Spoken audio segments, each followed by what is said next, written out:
Parts of all of us. The simple and the complex.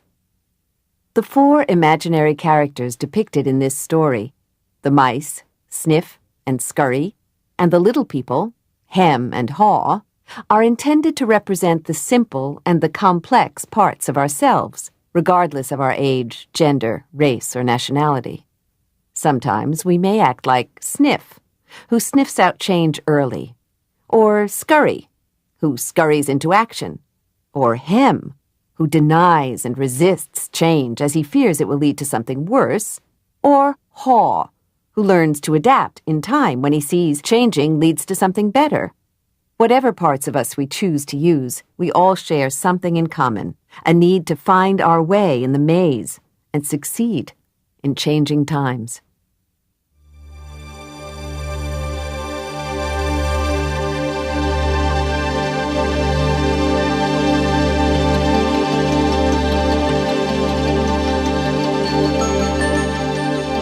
From Simon & Schuster Audio, Who Moved My Cheese? An amazing way to deal with change in your work and in your life, by Dr. Spencer Johnson. The story is read by Tony Roberts and introduced by Kenneth Blanchard and Dr. Spencer Johnson.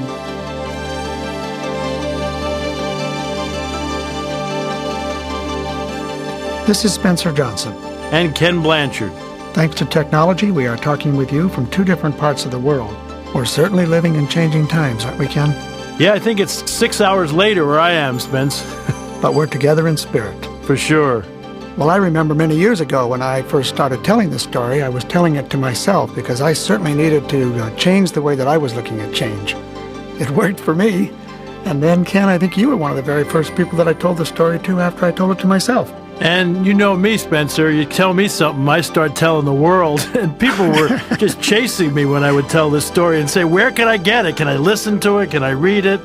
And that's when I called you and said, Spencer, okay, this holdout has gone on long enough. Let's get this story out. Yeah, well, I'm so grateful that you did really encourage me to do it because you said one word that really worked for me. You said, Spencer, you need to share the story to serve people. I thought, what a great concept. I hope this can be of great service to lots of people to really improve their work and their lives during these obviously rapidly changing times. With that in mind and knowing time is so valuable, Ken, let's get to the story. Okay.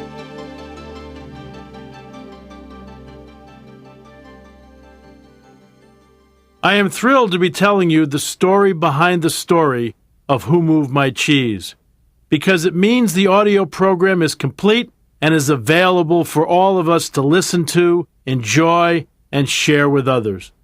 This is something I've wanted to see happen ever since I first heard Spencer Johnson tell his great cheese story years ago, before we wrote our book, The 1 Minute Manager, together. I remember thinking then how good the story was and how helpful it would be to me from that moment on. Who Moved My Cheese is a story about change that takes place in a maze where four amusing characters look for cheese.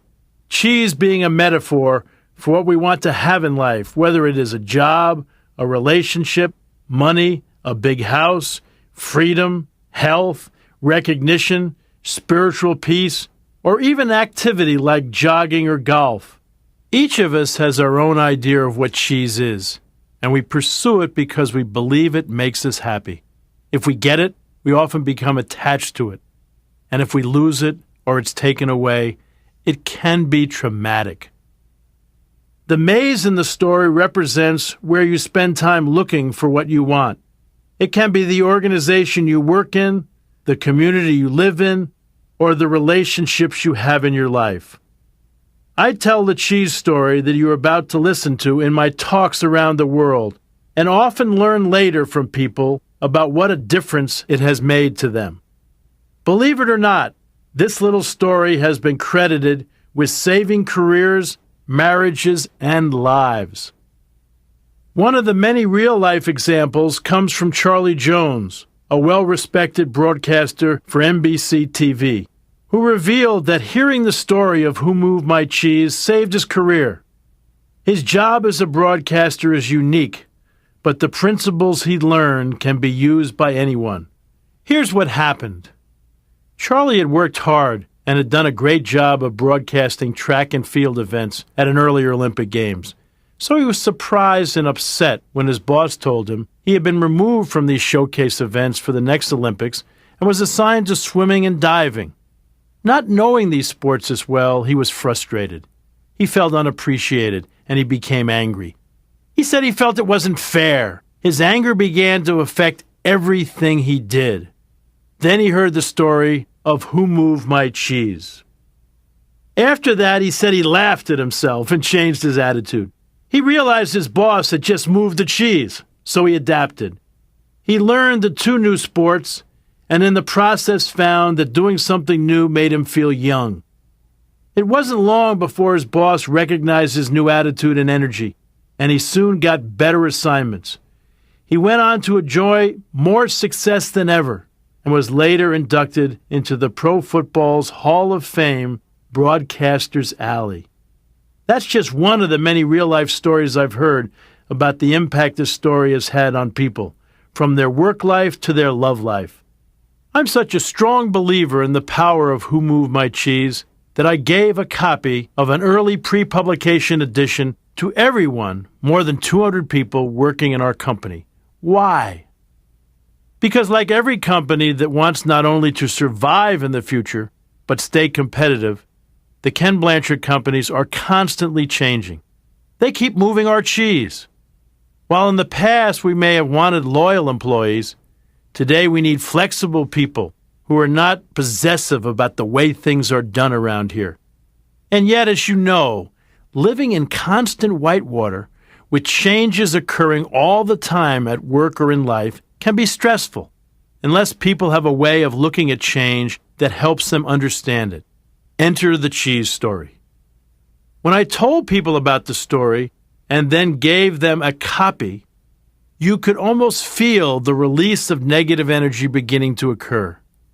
Person after person from every department went out of their way to thank me and told me how helpful Who Moved My Cheese had been to them already in seeing the changes going on in our company in a different light.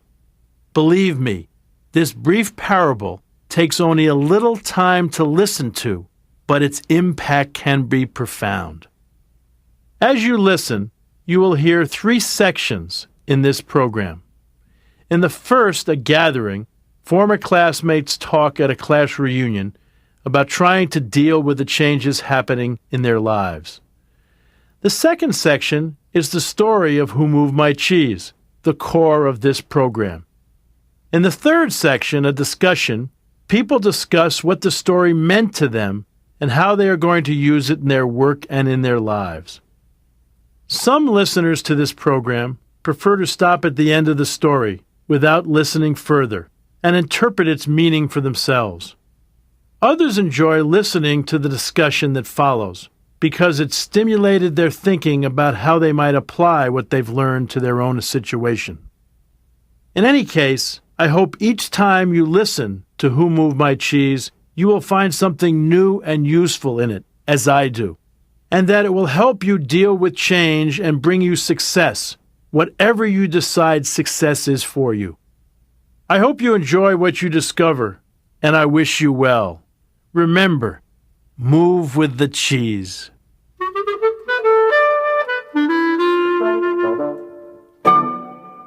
A gathering. Chicago. One sunny Sunday in Chicago, several former classmates gathered for lunch, having attended their high school reunion the night before. They wanted to hear more about what was happening in each other's lives. After a good deal of kidding and a good meal, they settled into an interesting conversation. Angela, who had been one of the most popular people in the class, said, "Life sure turned out differently than I thought it would when we were in school. A lot has changed." "It certainly has," Nathan echoed. They knew he had gone into his family's business, which had operated pretty much the same and had been a part of the local community for as long as they could remember, so they were surprised when he seemed concerned. He asked, "But have you noticed how we don't want to change when things change?" Carlos said, "I guess we resist changing because we're afraid of change." "Carlos, you were the captain of the football team," Jessica said. "I never thought I'd hear you say anything about being afraid." They all laughed, as they realized that although they had gone off in different directions, from working at home to managing companies, they were experiencing similar feelings. Everyone was trying to cope with the unexpected changes that were happening to them in recent years, and most admitted that they did not know a good way to handle them. Then Michael said, "I used to be afraid of change. When a big change came along in our business, we didn't know what to do. So we didn't do anything differently, and we almost lost it. That is, until I heard a funny little story that changed everything." "How so?" Nathan asked. "Well, the story altered the way I looked at change, and after that, things quickly improved for me, at work and in my life. Then I passed the story on to some people in our company, and they passed it on to others, and soon our business did much better, because most of us adapted to change better. And like me, many people said it helped them in their personal lives." "What's the story?" Angela asked. "It's called 1.Who.Moved.My.Cheese." The group laughed. "I think I like it already," Carlos said. "Would you tell us the story?" "Sure," Michael replied. "I'd be happy to. It doesn't take long." And so he began.